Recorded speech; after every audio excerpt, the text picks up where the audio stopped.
Good morning students. आज हम new topic discuss करेंगे जिसका नाम है post fertilization event. Structures and events की बात करेंगे, कौन कौन से स्ट्रक्चर चेंजेस आते हैं और कौन से स्टेप्स यहाँ पे फॉलो होंगे। इससे पहले हमने जो टॉपिक डिस्कस किया था वो था डबल फर्टिलाइजेशन और उससे रिलेटेड जो ओव्यूल में चेंजेस आते हैं वो डिस्कस किए थे।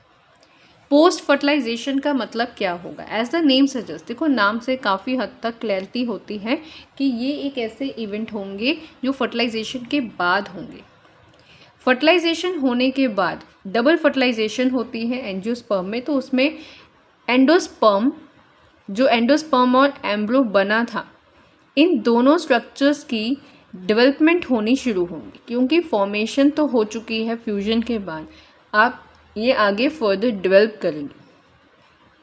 मैच्योरेशन ऑफ ओव्यूल, मैच्योरेशन जब ओव्यूल जो एम्ब्रो है या हम कह सकते हैं जो उसके अंदर स्ट्रक्चर बनी है ओव्यूल के अंदर, ये सीड में कन्वर्ट हो जाएगी और जो ओवरी थी फ्रूट की वो आगे फ्रूट में कन्वर्ट हो जाएगी। तो ये बेसिक चेंजेस आएंगे फर्टिलाइजेशन के बाद। इन सारे स्टेप्स को हम कहेंगे पोस्ट फर्टिलाइजेशन इवेंट। तो फर्स्ट हो जाएगा एंडोस्पर्म की डेवलपमेंट, एम्ब्रो की डेवलपमेंट, ओव्यूल की मैच्योरेशन जो सीड में कन्वर्ट हो रही है और ओवरी जो है मैच्योर होकर फ्रूट में कन्वर्ट हो जाएगी। एंडोस्पर्म की बात करते हैं अब। एंडोस्पर्म जो है जब इसकी डेवलपमेंट होती है तो ये साइड बाय साइड एम्ब्रो डेवलपमेंट के साथ में ही चलती है। प्राइमरी एंडोस्पर्म जब डिवाइड होता है तो यहाँ पे जो रिपीटेड डिवीजन होगी ये माइटोटिक डिवीजन होती है, क्योंकि जब भी माइटोटिक होती है, लाइक आपने +1 में भी ये टॉपिक समझा होगा, माइटोसिस हो रही है या मियोसिस हो रही है, तो ये एक बेसिक रीज़न के कारण होते हैं। ग्रोथ एंड डेवलपमेंट में हमेशा माइटोसिस रिस्पॉन्सिबल होगी और गैमेट फॉर्मेशन के टाइम मियोसिस। तो पोस्ट फर्टिलाइजेशन इवेंट में क्या क्या चेंजेस आने वाले हैं? एंडोस्पर्म जब डेवलप होना शुरू होगा तो ये एंडोस्पर्म टिश्यू एक ऐसा टिश्यू होगा जो कि माइटोसिस के कारण बन रहा है, माइटोसिस के कारण उसकी ग्रोथ हो रही है। इसमें रिजर्व फूड मटेरियल प्रेजेंट होता है। ये रिजर्व फूड मटेरियल ऐसा मटेरियल होगा जो कि आगे फर्दर न्यूट्रिशन प्रोवाइड करने वाला है डेवलपिंग एम्ब्रो को। तो आपने याद रखना है कि एंडोस्पर्म फॉर्मेशन जो है इसका एक मेन रीज़न ये है कि आगे फर्दर ये एम्ब्रो डेवलपमेंट को नरिशमेंट प्रोवाइड करने वाला है। मोस्ट कॉमन बताया गया है, मोस्ट कॉमन टाइप जो है एंडोस्पर्म डेवलपमेंट की PEN, प्राइमरी एंडोस्पर्म न्यूक्लियस जो है, इसमें सक्सेसिव न्यूक्लियर डिविजन्स होती हैं। कुछ ऐसी डिवीजन जिसके कारण बहुत सारे न्यूक्लियस फॉर्म होने वाले हैं जिन्हें हम फ्री न्यूक्ली कहेंगे। फ्री न्यूक्ली वर्ड तब यूज़ किया जाता है जब न्यूक्लियस तो डिवाइड हो चुके हैं बट अभी भी सेलुलर डिवीजन नहीं हो पाई। ऐसी स्टेज जब डेवलप होती है एंडोस्पर्म डेवलपमेंट के टाइम पे, तो इस टाइप की डेवलपमेंट को फ्री न्यूक्लियर एंडोस्पर्म डेवलपमेंट भी कहा जा सकता है।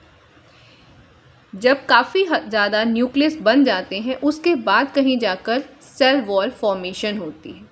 इन शॉर्ट, स्टार्टिंग में न्यूक्लियस ही डिवीजन हुई, मल्टी न्यूक्लियस कंडीशन बन चुकी है और later on sale wall formation होती है।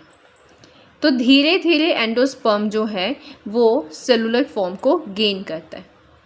नंबर ऑफ जो फ्री न्यूक्ली होते हैं बिफोर सेलुलराइजेशन अलग अलग वेरी करते हैं। जैसे यहाँ पे एक कॉमन एग्जांपल दी गई है कोकोनट की, आप बहुत ज़्यादा फैमिलियर भी होंगे, कभी आपने नोटिस भी किया होगा।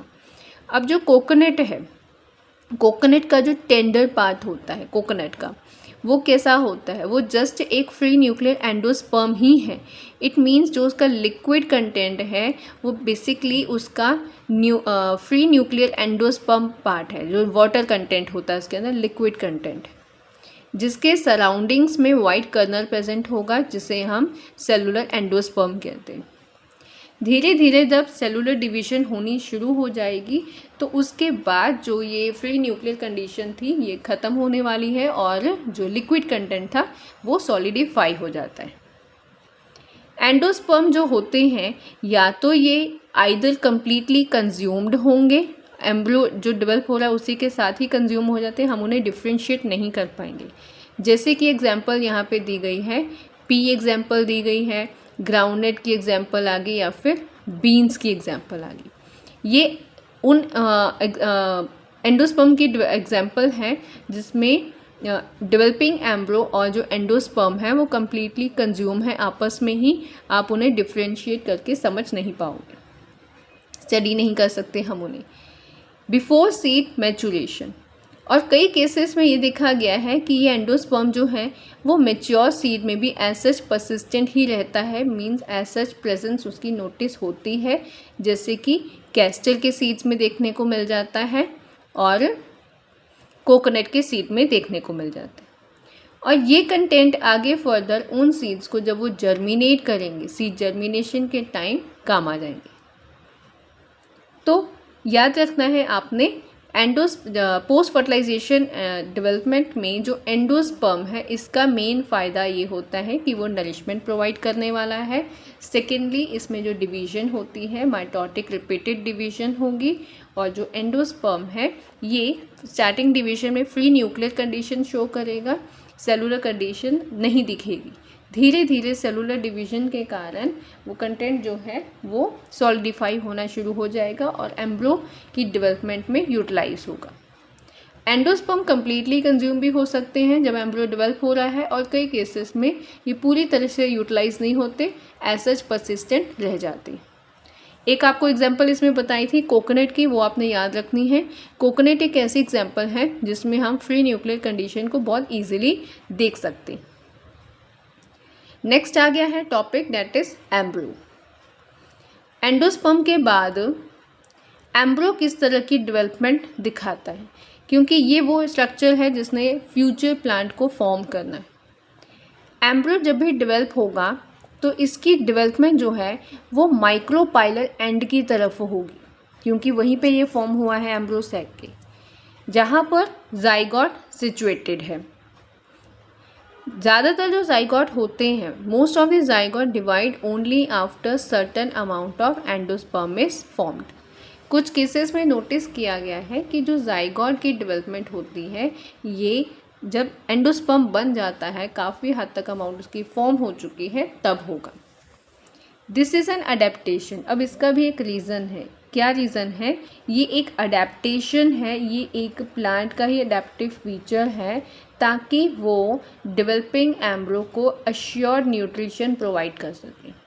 बिकॉज एम्ब्रो एक ऐसा स्ट्रक्चर है, as I told you earlier also, कि ये वो स्ट्रक्चर है जिसने कि प्लांट फॉर्म करना है, इसीलिए उससे बाहर से अभी वो नरिशमेंट नहीं ले पाएगा, क्योंकि ना ही उसमें प्रॉपर रूट्स बनी हुई हैं, ना ही लीव्स हैं। तो नरिशमेंट उसे इनसाइड से ही मिलने वाला है, और वो नरिशमेंट उसे एंडोस्पर्म से मिलेगा जो एम्ब्रो से पहले बना है। Seeds differ greatly early stages of एम्ब्रो development. Seeds में वेरिएशन देखने को मिल सकती है, और ऐसे जो स्टेजेस होती हैं डेवलपमेंट की, इसे एम्ब्रोजेनी भी कहा जाता है। एम्ब्रोजेनी जो है ये मोनोकॉट एंड डाइकॉट में कुछ हद तक सिमिलर भी होती है।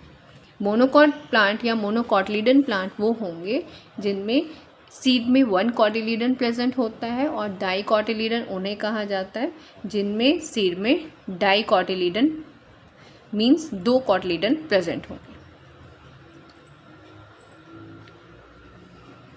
1.13 फिगर अब हम स्टडी करने वाले हैं, जिसमें नंबर ऑफ स्टेजेस एम्ब्रोजेनी की दिखाई गई है डाइकॉटिलीडनस एम्ब्रो में।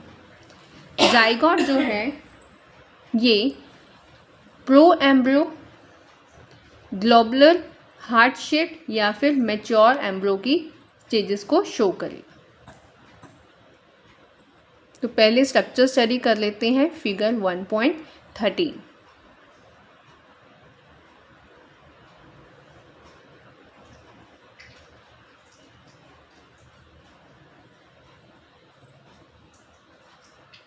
फिगर 1.13 इसके बारे में डिस्कस करते हैं। पहली वाली ये वाली स्ट्रक्चर मैंने आपको समझा दी थी, जिसमें डबल फर्टिलाइजेशन के बाद ओव्यूल में एम्ब्रो सैक में जो चेंजेस आ रहे थे। अब हम डिस्कस करेंगे स्टेजेस इन एम्ब्रो डेवलपमेंट। कौन कौन से स्टेजेस आते हैं जब हम एक डाइकॉट एम्ब्रो को स्टडी करते हैं। सबसे पहले फर्टिलाइजेशन के बाद एक मेजर स्ट्रक्चर बनती है जो है जाइगोट। जाइगोट में जो डिवीज़न होती है ये माइटोटिक डिवीज़न होगी।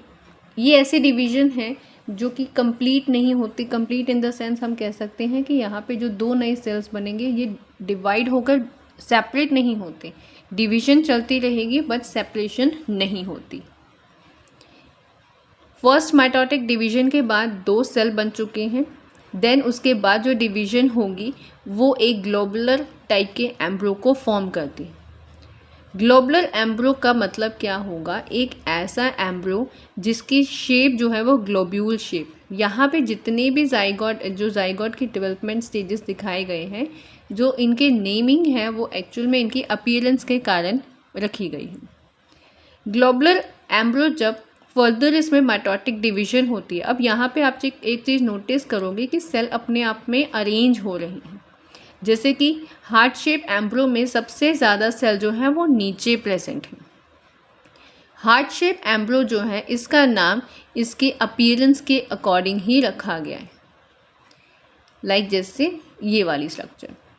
सेंटर में सस्पेंसर सेल बनने शुरू हो जाएंगे जो कि प्लीम्यूल एंड रेडिकल कोटलीडन ये बनाना शुरू कर देंगे।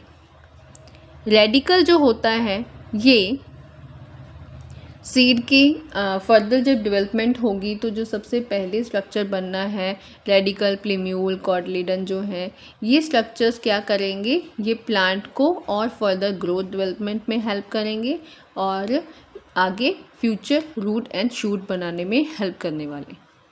रेडिकल जो होता है ये रूट बनाएगा जबकि प्लीम्यूल जो है ये शूट बनाएगा। कोटिलीडन्स जो होते हैं ये एम्ब्रो को यंग स्टेज में प्रोटेक्शन भी प्रोवाइड करते हैं, इसीलिए कोटिलीडन्स को सीड लीव्स भी कहा जाता है।